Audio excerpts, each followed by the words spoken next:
Bienvenue dans les catch-up du panier, un moment unique avec des anciens invités du panier. Premier podcast e-commerce en France. L'idée est de reprendre la discussion là où on l'a laissé un an plus tôt pour analyser ce qu'il s'est passé depuis.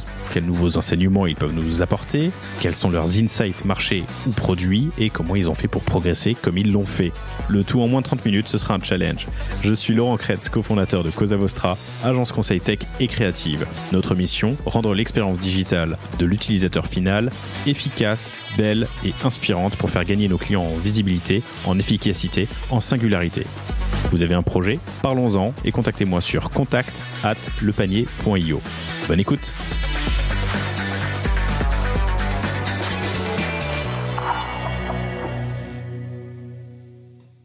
Aujourd'hui, un catch-up avec Thomas Effantin, qui est le cofondateur de Trusk. J'avais reçu Thomas en octobre 2019. C'était l'épisode numéro 13 que je vous invite à écouter ou réécouter pour réviser avant d'écouter ce catch-up, si le temps vous le permet, évidemment. Thomas Effantin est donc le cofondateur de Trusk, qui est un spécialiste du dernier kilomètre.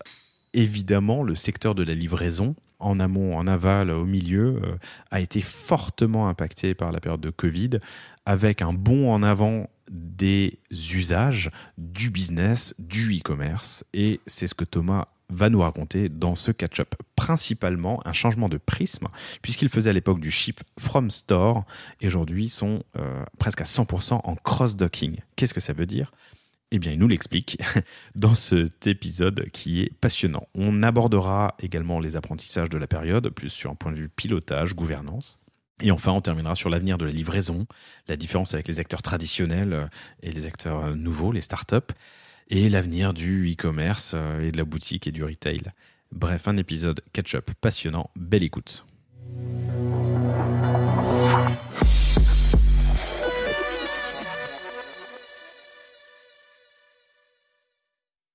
Bonjour à tous, très heureux de vous retrouver aujourd'hui pour ce catch-up avec Thomas Effantin, qui est cofondateur de Trusk, comme je vous le disais en intro. Salut. Hello Laurent. Ça va ? Bah écoute, génial, je rentre de vacances, donc je suis full énergie et encore merci de m'inviter parce que ça fait toujours plaisir. Italie et Costa Rica, on se disait ça avant on devait commencer l'enregistrement il y a une demi-heure et en fait on n'arrête pas de papoter. Mais on s'est dit plein de choses intéressantes qui ne sont pas e-commerce, donc je vous épargne, mais je suis très heureux de te recevoir. Surtout que j'ai plein de questions. On est en septembre 2021. On sort, je crois, doucement, pas sûrement, mais doucement, de cette période un peu difficile de Covid. Le Covid qui, l'année dernière, en 2020, a été un énorme accélérateur de changement dans l'e-com et évidemment dans la livraison. Pour des acteurs comme toi, j'imagine que l'année a dû être mouvementée et surtout, comme le disent beaucoup, le marché a pris 5 années ou 10 années de maturité sur certains sujets et l'un de ces sujets principaux, c'est la livraison. C'est votre cas, puisque vous avez un peu changé de paradigme sur votre approche et tu vas nous raconter tout ça. On va parler de la Trusk Academy, on va parler de votre type de clientèle. Vous êtes presque maintenant à 100% sur des enseignes. Donc la place du B2B2C qui est devenu, tu nous diras ce que c'est pour être sûr qu'on parle de la même chose. 2%. Qui est maintenant que 2%. Et puis voilà, le présent et l'avenir de la logistique chez vous et sur le marché. Et le passage du ship from store au cross-docking. Ça nous fait Exactement. Un beau programme. Dans ce métier qui est un métier difficile, qui est un métier d'optimisation, la livraison. Un métier d'homme aussi. Vas-y. Non, mais un métier d'homme de relation. Oui, quand je dis métier d'homme, c'est effectivement d'optimisation, mais c'est aussi un métier où tu dois être en contact perpétuel avec tes transporteurs et les magasins. C'est un métier de contact. Il y a beaucoup de technologie et d'optimisation, mais c'est aussi avant tout un métier où tu dois être présent, tu dois être sur le terrain. Et voilà. Et ce que je dis souvent, c'est que c'est un métier qui est local. C'est-à-dire, il faut penser global, mais en même temps, il faut être local. Parce que tu ne traites pas un même client à Marseille qu'à Paris. Du moins, tu vois, tes magasins ou les transporteurs n'ont pas le même état d'esprit. Comment tu définis Trusk aujourd'hui ? Alors, Trusk, donc, ça a été fondé en 2016. Maintenant, ça va faire quasiment 6 ans que ça a été créé. Donc, aujourd'hui, on est une centaine de salariés. J'ai la chance d'être associé à 2 ingénieurs qui sont Sébastien et Jonathan, que j'embrasse. Aujourd'hui, nous, on travaille sur la livraison du dernier kilomètre. C'est-à-dire que on met à disposition dans l'heure ou des véhicules pour transporter tout ce qui est volumineux de 30 kilos à une tonne 2 exactement. Et donc, on a 3 types. T'as des objets d'une tonne 2 ? Non, mais si tu veux, le poids de la marchandise, oui, qui peut être par exemple du carrelage qui peut peser une tonne 2. Et ça, on livre effectivement la plupart du temps à l'étage. Et donc, on a 3 types de véhicules, des 6, des 12 et des 20 mètres cubes.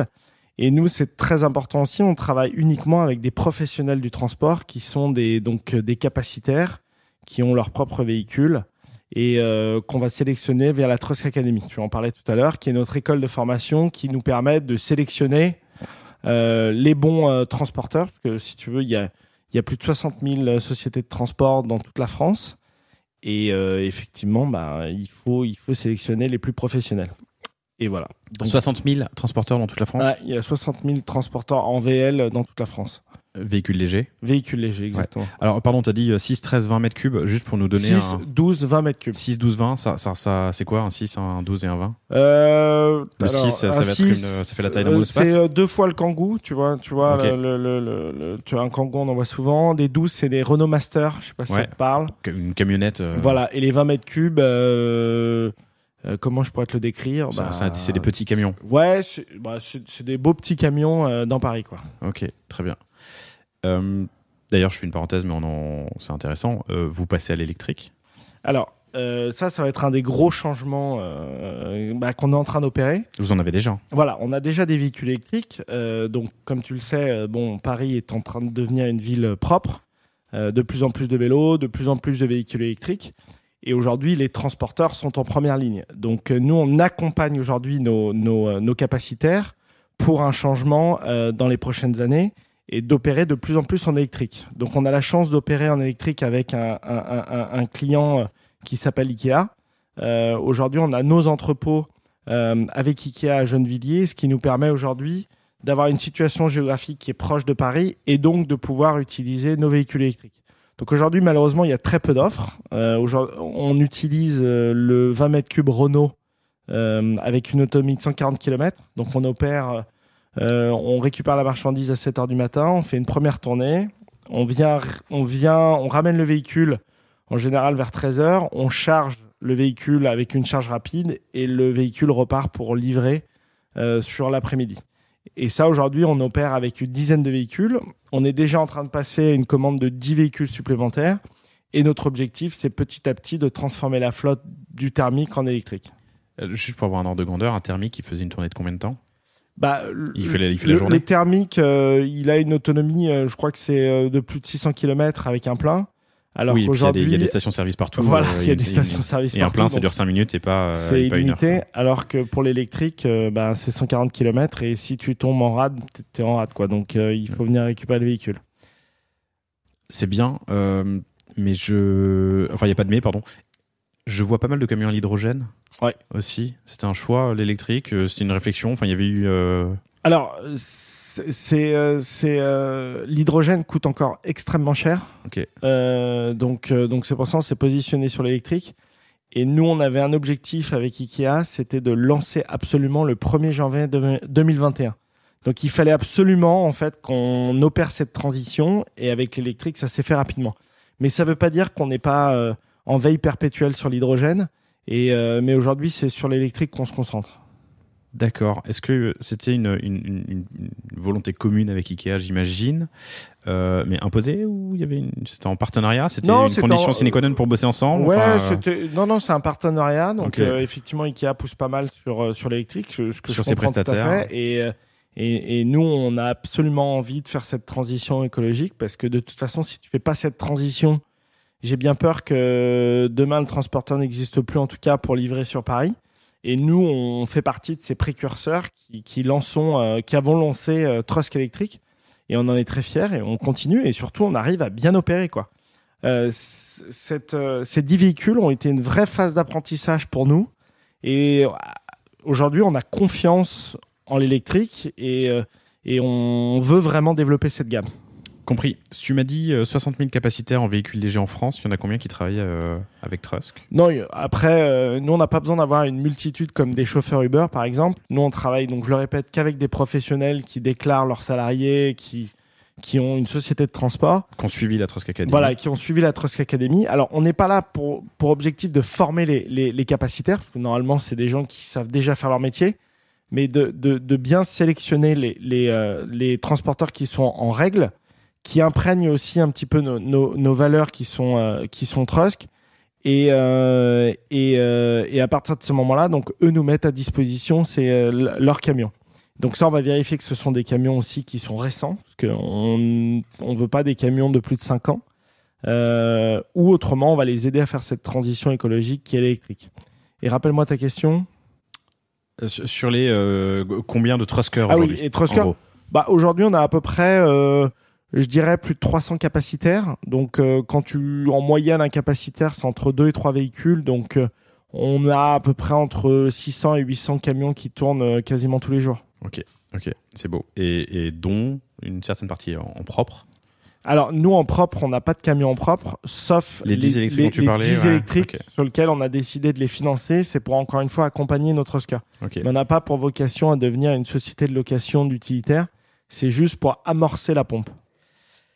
Le Covid, l'année dernière, quels ont été l'impact pour toi et ton métier et ta boîte?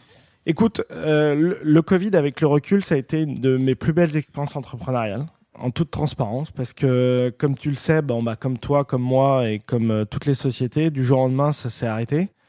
Alors, c'était assez drôle, parce que pour la petite histoire, on avait vu nos investisseurs 3 mois avant, et une de mes employés qui avait senti cette crise, avait détecté en fait des signaux qui justement nous a mis un petit peu en garde. Et c'était assez drôle parce qu'on est allé voir, je me rappelle à l'époque, Daphne. On avait fait une table ronde avec Daphne en disant en cas de crise, qu'est-ce qui se passe et qu'est-ce qu'on doit faire. Daphne, fonds d'investissement. Voilà, bien sûr, donc on a 3 fonds majoritaires qui sont Vieille Idée, qui est l'historique, le groupe Mobivia. On a Daphne et la Suisse Post. Et après, on a aussi Global Founder Capital. C'est marrant parce que The Family en investisseur. Ouais, alors via des Godfather. Okay, c'est leur pool ça a été au tout début. Et oui, tu allais dire. J'allais dire Daphne, chers auditeurs, c'est DAPHNI qui est un fonds qui avait été cofondé par Marie Clan d'entre eux. Voilà. Je ne peux pas dire de bêtises, qui a maintenant un autre fonds, mais exactement. Qui sort un peu des sentiers battus. C'est un fonds très urbain, si je dis pas de bêtises. Très urbain, et je conseille à toutes les startups d'envoyer leur dossier chez Daphne parce que franchement, c'est un super fonds d'investissement. Et donc, pour revenir à nos moutons, donc le Covid, donc on organise cette réunion et on essaye d'élaborer différents scénarios. Et donc on échange, etc.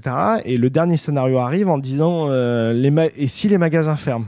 Et là, on s'est tous mis à rigoler autour de la table en disant jamais ça ne va. Jamais ils vont laisser les magasins. Non, mais jamais ça va arriver, c'est pas possible.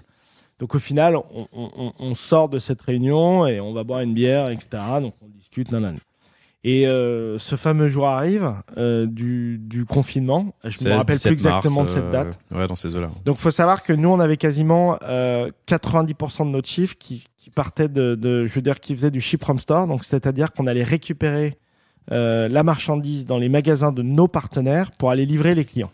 Donc le modèle, je le rappelle à l'époque, ouais. Flashback, c'est j'ai acheté un objet, un canapé qui vient de Leroy Merlin ou de Alinea, du BHV ou d'Alinea. Ouais. Le Trusker reçoit le magasin reçoit la demande, l'envoie à Trusk envoie un Trusker chercher exactement l'objet et qui me l'amène, me le livre là où je suis. Et là, le client décide à quel moment il veut se faire livrer. Il peut aussi bien se faire livrer le jour même que à J+1, J+15 sur des créneaux de 2 heures. Donc, à l'époque, juste pour bien comprendre le delta, à l'époque, il y a cette possibilité de se faire livrer, tu viens de le dire, immédiatement, ou plus tard, ça veut dire qu'il y a une zone tampon où vous stockez... Le magasin prépare la marchandise. Nous, on vient récupérer cette marchandise pour aller livrer le client immédiatement. D'accord, donc si j'ai choisi de me faire livrer dans 5 jours, le Trusker part dans 5 jours. Enfin... Voilà, en fait, le magasin sait qu'il doit préparer la marchandise dans 5 jours. Il a un horaire il a un horaire qui est indiqué où le Trusker va passer récupérer la marchandise. Et donc, à ce moment-là, la marchandise doit être prête. Nous, on la récupère et on va livrer le client. Donc à ce moment-là, il y a 1 an et demi, tu as une flotte de Trusker qui se baladent, des livraisons one-to-one. Ouais, one-to-one. Enfin, un objet à une personne. Quasiment que du one-to-one. On avait commencé le cross-docking, donc la logistique avec Ikea sur la partie Gennevilliers. Et à partir de ce moment-là, nous, si tu veux, on avait peut-être pas 90%, mais 80% de notre business, c'était représenté par du ship from store.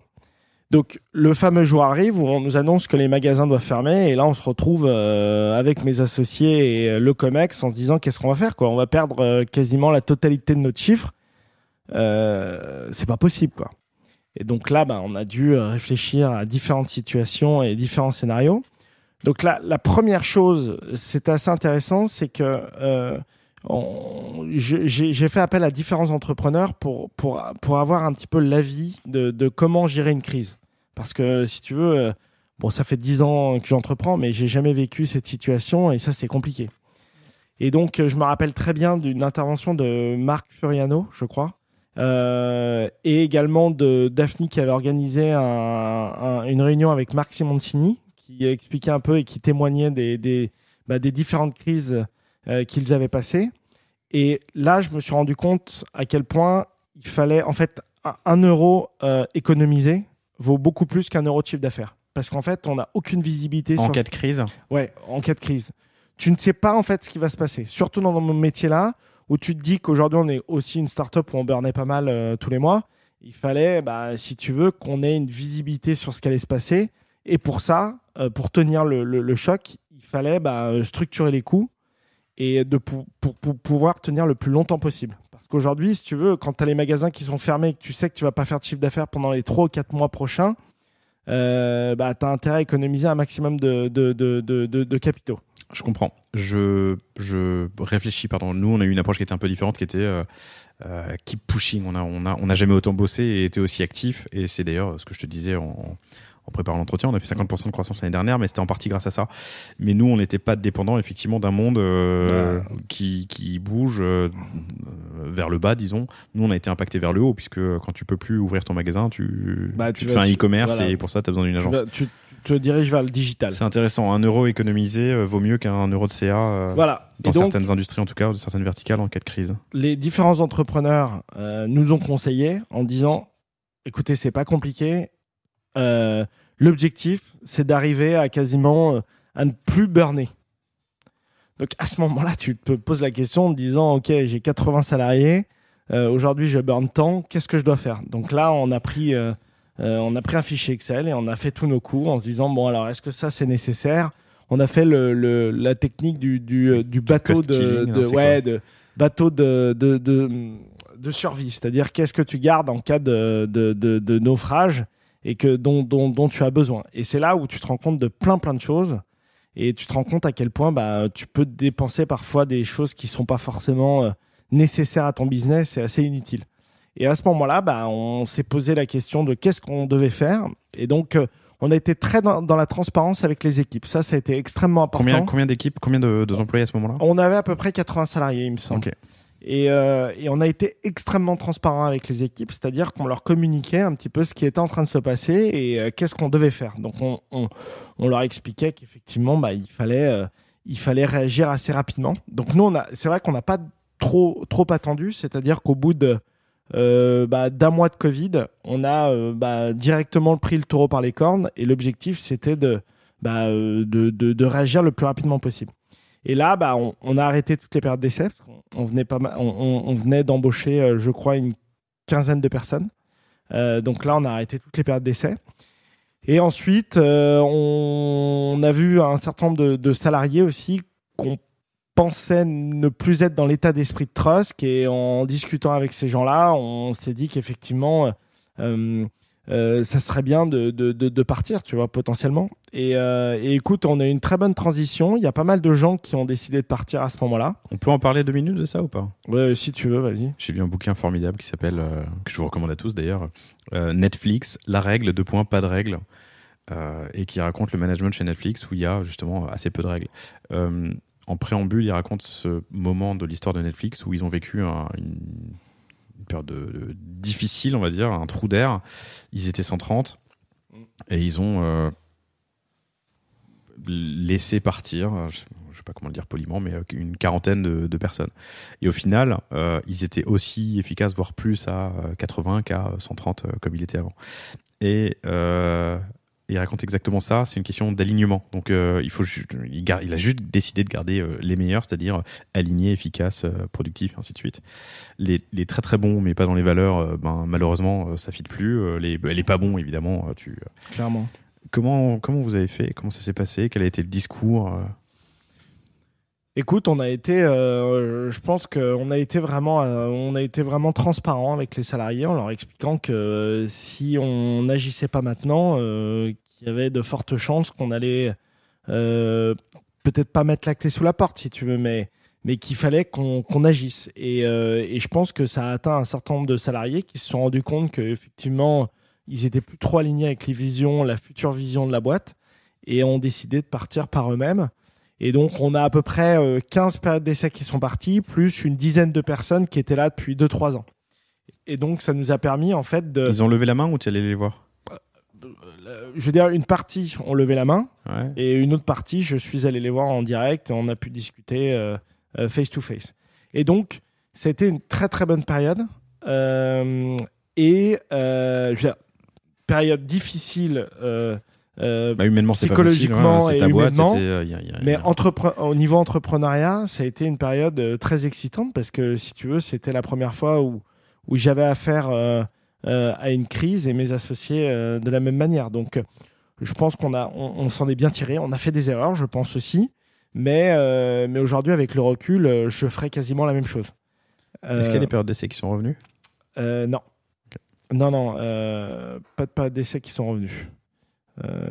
Non, pas à ma connaissance. Et donc voilà. Et donc on s'est retrouvé avec des gens effectivement qui étaient à fond dans la culture de Trust, alignés avec les fondateurs, donc mes associés et moi, avec ce qu'on voulait faire. Et à partir de ce moment-là, c'est vrai qu'on a embrayé, quoi. Et on est repassé d'une période où on ne devait pas faire de croissance. On avait un petit peu peur pour cette année, et au final, on a fait pas mal de croissance. On a eu une super dynamique et surtout on a donné un nouvel élan et une nouvelle direction à la boîte qui est on va se concentrer sur la logistique parce que comme je t'en parlais juste avant notre activité était quasiment sur le ship from store, donc c'est-à-dire on récupère la marchandise dans les magasins de presque intégralement en dehors de quelques grosses enseignes. 80% de notre activité, je te dirais, était sur du ship from store. Ok. Et en fait, on s'est rendu compte que les magasins ne livraient plus parce qu'ils étaient fermés, mais que le e-commerce était en train d'exploser. Et pour s'adresser au marché du e-commerce, tu te dois d'avoir un entrepôt pour réceptionner la marchandise et ensuite aller livrer le client. Donc, ce qui s'était passé, c'est que nous, on avait déjà une expérience avec Ikea, parce qu'on faisait déjà ça avec Ikea depuis quasiment 1 an. Donc, on s'est dit, pourquoi pas ne pas prendre un entrepôt en périphérie de Paris pour essayer de commencer à présenter ce nouveau service à nos clients et s'adresser à leur flux e-commerce. Et en fait, on a eu un premier client, un deuxième client, un troisième client qui commençait à nous envoyer le flux. Et à partir de ce moment-là, on s'est dit, mais c'est magique parce qu'en fait, le flux ne cesse d'augmenter. On a un flux qui est avec une vraie visibilité. On sait exactement quasiment à quelques pourcentages près de combien de volume on va avoir le lendemain à J+3 ou à J+5. Et en plus de ça, c'est nous qui optimisons nos propres tournées. Donc le Trusker ne se déplace plus non plus pour une livraison, mais se déplace aussi pour entre 5 et 10 livraisons en fonction du volume et de la taille des colis. Et nous, ça nous a permis aussi d'enclencher sur l'électrique. Et donc voilà, donc on est ressorti de la crise en se disant, OK, qu'est-ce qu'on fait? Donc maintenant, on va développer aussi, on va garder notre business de ship from store, parce qu'on continue à opérer avec un certain nombre d'enseignes et ça grossit aussi, mais plus lentement que sur la partie logistique. Et donc aujourd'hui, on a une vraie offre de cross-dock qu'on est en train de développer. Donc, tu peux me définir le cross-docking? Alors, le cross-docking, c'est le fait d'avoir un entrepôt en périphérie de grandes villes où nous, on réceptionne la marchandise qui a déjà été achetée par un client, en général, donc sur Internet, qu'on va réceptionner, qu'on va vérifier qu'on a bien reçu la marchandise de tel et tel client, qu'on va ordonnancer dans nos entrepôts, et les truskers vont venir récupérer cette marchandise, donc non plus pour une livraison, mais ils vont récupérer entre 5 et 10 livraisons qui vont aller livrer. Donc l'objectif, c'est d'optimiser au maximum. Donc c'est par exemple de permettre à un trusker de prendre l'arrondissement du 7e arrondissement de Paris ou du 10e, et d'optimiser un maximum les tournées pour que puisse optimiser. T'as un logiciel d'ailleurs d'optimisation de tournée ? Non, c'est nous qui développons tout en interne. Vous avez tout fait en interne ? Ouais, on a tout fait en interne. Je vais pas dire que c'est le nerf de la guerre, mais c'est un sujet important, l'optimisation d'une tournée. Et j'imagine qu'il y a il y a plein de softs qui existent. Pourquoi vous avez choisi de le faire vous-même ? Pourquoi on a décidé de le faire nous-mêmes ? C'est une bonne question, mais parce que je pense qu'on a des développeurs qui sont très compétents et qui nous ont permis aujourd'hui d'avoir notre propre outil, tout simplement. En fait, pardon, je fais des affirmations, mais en fait, sans être sûr de moi. Je me demande s'il y a des softs sur étagère qui existent. Je sais que je crois que Marcel avait vendu sa boîte à Renault, si je dis pas de bêtises, et c'était principalement Marcel qui était un VTC. Ouais, très bien. Et c'était principalement pour l'outil de gestion de ils avaient flotte, créé d'optimisation, exactement. Un outil de flotte dont le nom m'échappe, mais il en parle dans un Usoflip. Exactement. Super épisode de Génération de It Yourself que je vous recommande. Dans le cross-docking, la différence avec quelqu'un qui fait du warehousing et du fulfillment, c'est que ton tampon de stock, c'est juste le stock vendu. Nous, on ne stocke pas. Alors, on va stocker les livraisons, les échecs de livraison. Donc, le client n'est pas présent chez lui, donc on va stocker cette marchandise. Mais nous ne faisons pas de stockage, nous ne préparons pas les commandes. On va simplement recevoir la marchandise qui est déjà prête et ensuite on va l'expédier. Donc l'objectif, en fait, c'est d'avoir quasiment 0 stock chez nous. Je comprends. C'est ton impératif, quoi, que ton entrepôt soit vide, en fait. Exactement. Okay. Donc en fait, tu peux avoir 10 000 commandes qui arrivent la veille, tu auras 10 000 commandes qui seront expédiées le lendemain, quasiment. Quel est l'avantage ou la friction pour un e-commerçant de travailler avec une plateforme de cross-dock ? Je dirais... Il n'y a que des avantages, il n'y a que des avantages. Il n'y a que des avantages. Non, parce que le commerçant, ce qu'il fait, c'est qu'en général, il a des entrepôts où le mètre carré coûte moins cher. Donc, en général, tu as très peu de très gros entrepôts en périphérie de Paris. Donc, tu vas souvent retrouver des entrepôts dans le centre... je veux dire, je sais pas où exactement, mais si tu veux, le mètre carré est beaucoup moins cher. Donc, où ils préparent les marchandises. Donc, à partir de ce moment-là, ces marchandises sont expédiées de ces entrepôts-là et nous, on va les réceptionner.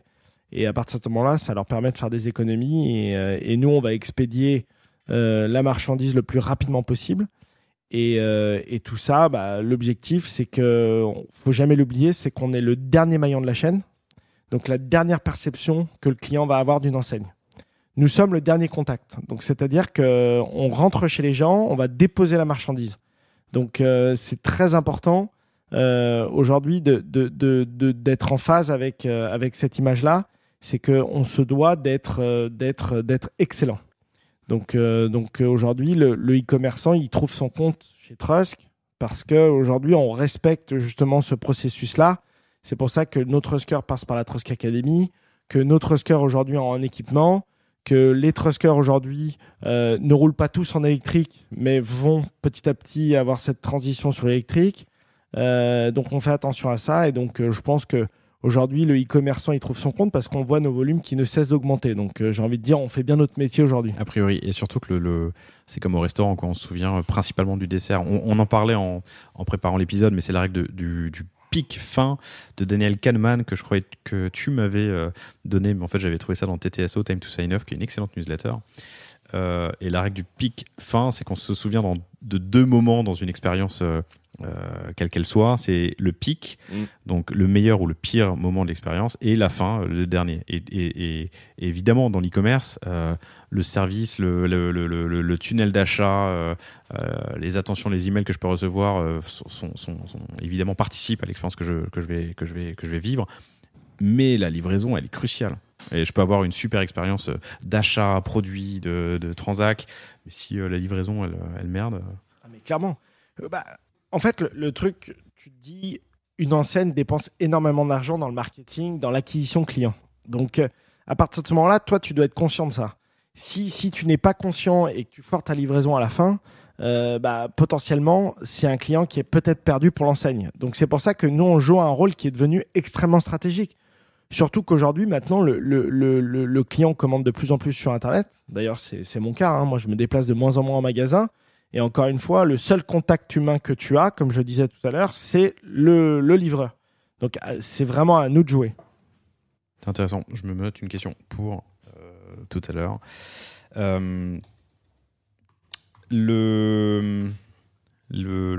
La période du premier confinement et même le deuxième d'ailleurs a été impactée, a eu un impact sur plusieurs secteurs, mais notamment justement l'ameublement, la déco, les travaux, donc des objets soit volumineux, soit lourds, soit les deux. Toi, qu'est-ce que tu as vu comme tendance pendant cette période ? De la croissance. En fait, c'est assez intéressant, mais on a eu une grosse croissance jusqu'à juin. Et habituellement, nos gros mois sont, on va dire, le pic absolu, c'est juillet. Mais en fait, les gens sont partis en vacances juillet-août parce que je suppose qu'ils voulaient un petit peu déserter les villes, voir un petit peu autre chose.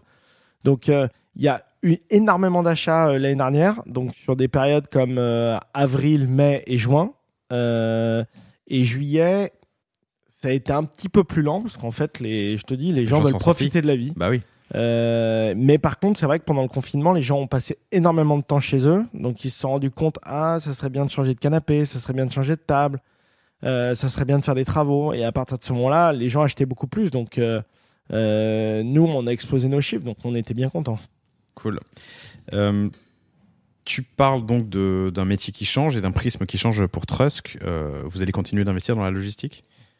Ouais, c'est l'objectif absolu de Trust, du moins la vision sur fin de l'année et jusqu'à la fin de l'année prochaine, c'est de proposer un maillage national pour nos clients. Sur ce principe de cross-docking ? Voilà, sur le principe de cross-docking. Donc aujourd'hui, on a 15 000 m² de cross-dock.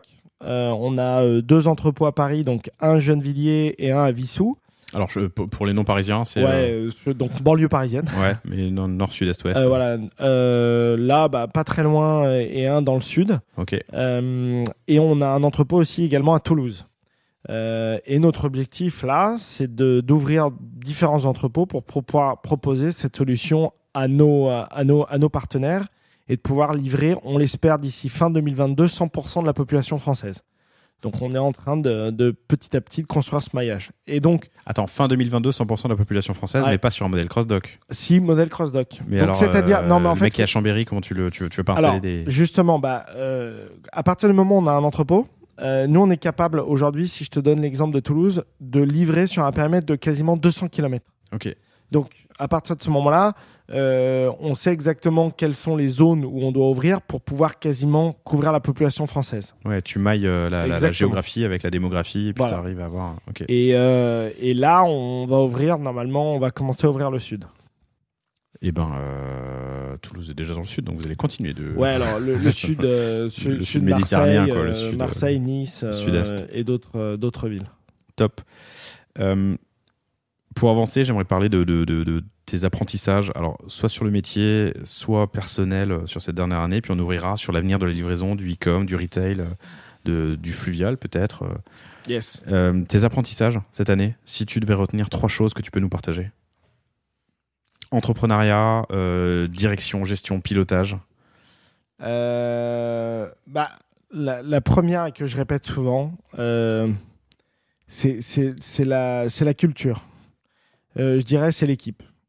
Le plus important, c'est d'avoir des gens alignés qui sont en phase avec toi et en tout cas les fondateurs. Et ça, je pense que c'est ce qu'il y a pour moi, à mes yeux en tout cas, c'est ce qu'il y a de plus précieux. Donc ça, c'est la première chose.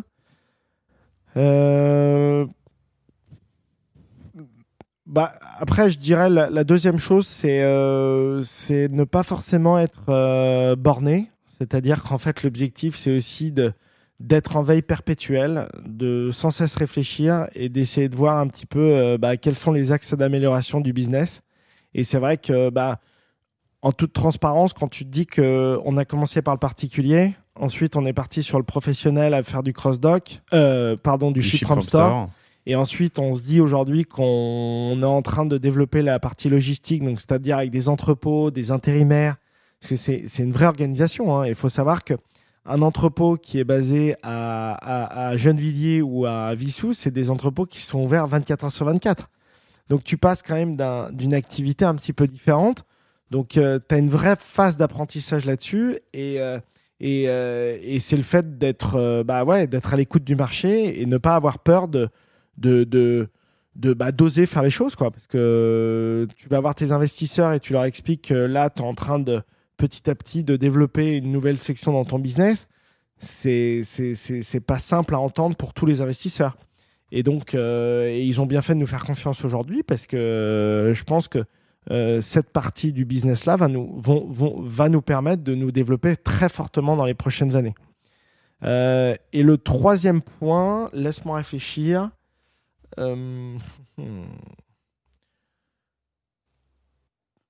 J'ai envie de dire la vie est belle.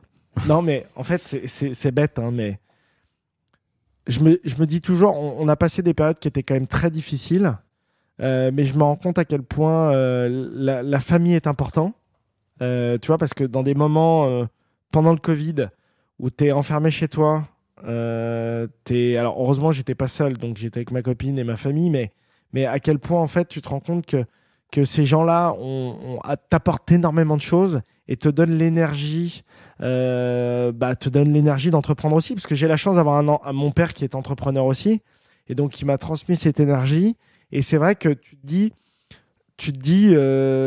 ça te donne la force de réussir. Et ça, c'est vrai que ça a été un vrai apprentissage pour moi, même si je le savais avant, mais cette période du Covid qui a été compliquée, mentalement et psychologiquement, parce qu'il faut savoir qu'en plus, tu vois même pas les gens, hein. C'est vrai que j'en ai pas parlé tout à l'heure, mais quand tu parles aux périodes d'essai et aux salariés sur lesquels on s'est séparés, c'est tout ça en visio ou par téléphone.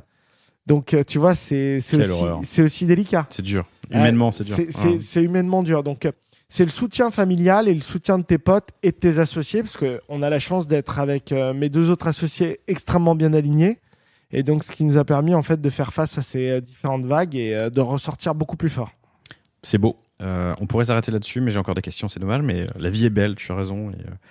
Et pourvu qu'elle le reste. On est en bonne santé. C'est ça, on touche du bois pour nous. Et nos proches, et vous. Je creuse. J'aimerais parler de l'avenir de la livraison. Qu'est-ce qui fait la diff avec les anciens, parce que le cross-docking, c'est pas toi qui l'invente, mais qu'est-ce qu'une start-up, comment est-ce qu'une start-up vient chambouler ce sujet sur les années à venir, et comment est-ce que tu vois l'avenir du e-com, du retail, de la boutique?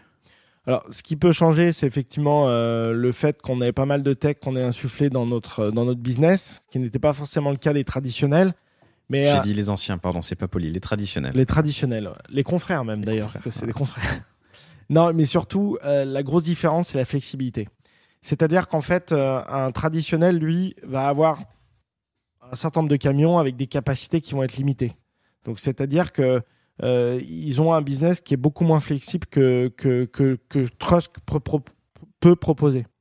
Et donc ça plaît vraiment aux enseignes. Parce qu'aujourd'hui, avec Internet, il peut y avoir aussi de grosses fluctuations. Tu vois, il y a de plus en plus le Black Friday. Le Black Friday, si tu veux, maintenant, les enseignes, c'est ancré dans... Tu fais 20% de tes ventes annuelles sur l'espace de 3 jours. Pour les enseignes, en tout cas, pour les enseignes, c'est vrai qu'il y a de plus en plus d'enseignes qui nous préviennent qu'elles vont faire elles vont participer au Black Friday. Et effectivement, nous, on leur apporte une vraie flexibilité. C'est-à-dire que on leur ouvre les vannes, en fait. C'est-à-dire qu'on a une capacité qui est quasiment illimitée. Alors, on leur prévient quand même qu'on ne pourra pas absorber plus de temps de commandes, mais si tu veux, par rapport à un traditionnel qui, lui, va bloquer ses capacités, nous, on va les ouvrir et ça va leur permettre de faire toujours plus de chiffres. Donc ça, c'est une grosse différence. Et après... Sur l'avenir de l'e-com, la boutique, le retail, j'ai le sentiment qu'on va vers un monde où la boutique te permet de découvrir, de vivre des expériences que tu vas ensuite acheter à différents endroits avec de la rupture de canal ou commander en boutique. Mais... Ouais, il y a de plus en plus de magasins maintenant qui investissent moins dans le mètre carré, donc c'est-à-dire qui transforment le magasin, comme tu l'as dit, en expérience, un vrai showroom.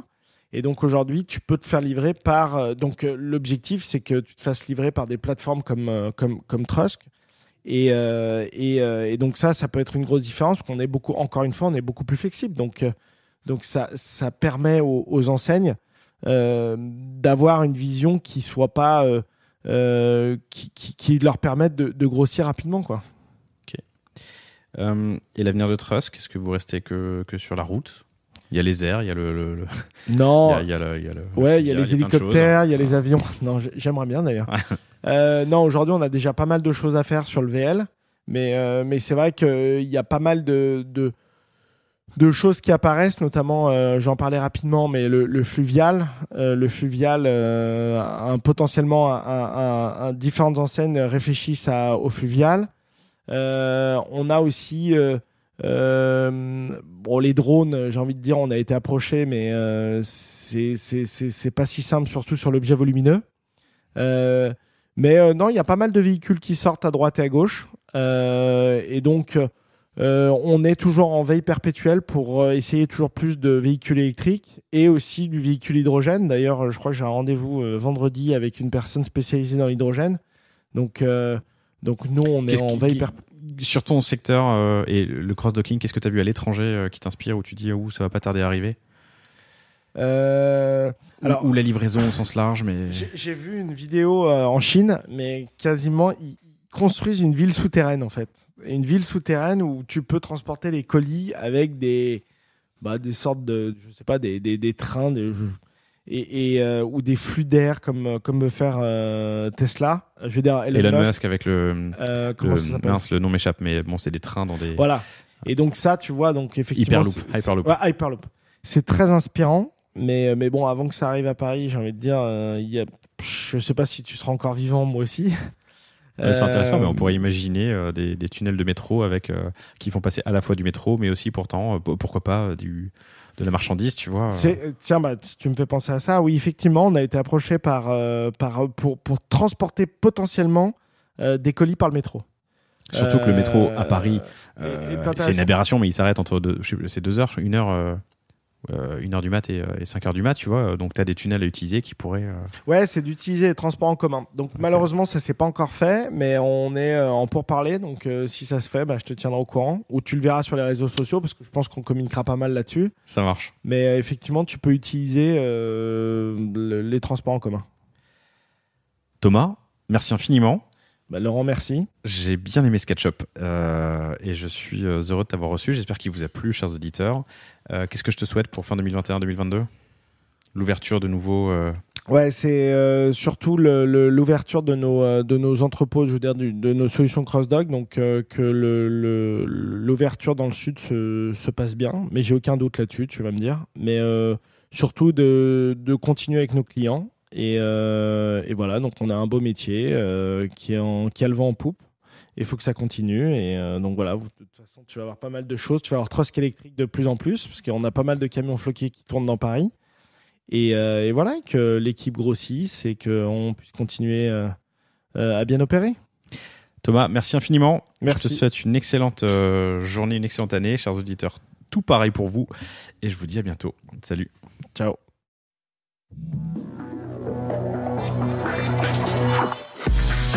Merci d'avoir écouté cet épisode du Catch-up du panier. J'espère qu'il vous a plu. N'oubliez pas de vous abonner sur votre plateforme préférée, de noter cet épisode 5 sur 5 ou 10 sur 10 ou 50 sur 50 le max et surtout de le partager à vos proches et vos collaborateurs. Je vous donne rendez-vous sur le panier pour un prochain épisode, du panier ou d'un catch-up. Et d'ici là, n'hésitez pas à me faire vos commentaires et vos feedbacks sur LinkedIn. Vous pouvez me contacter, Laurent Kretz, Kretz. À bientôt.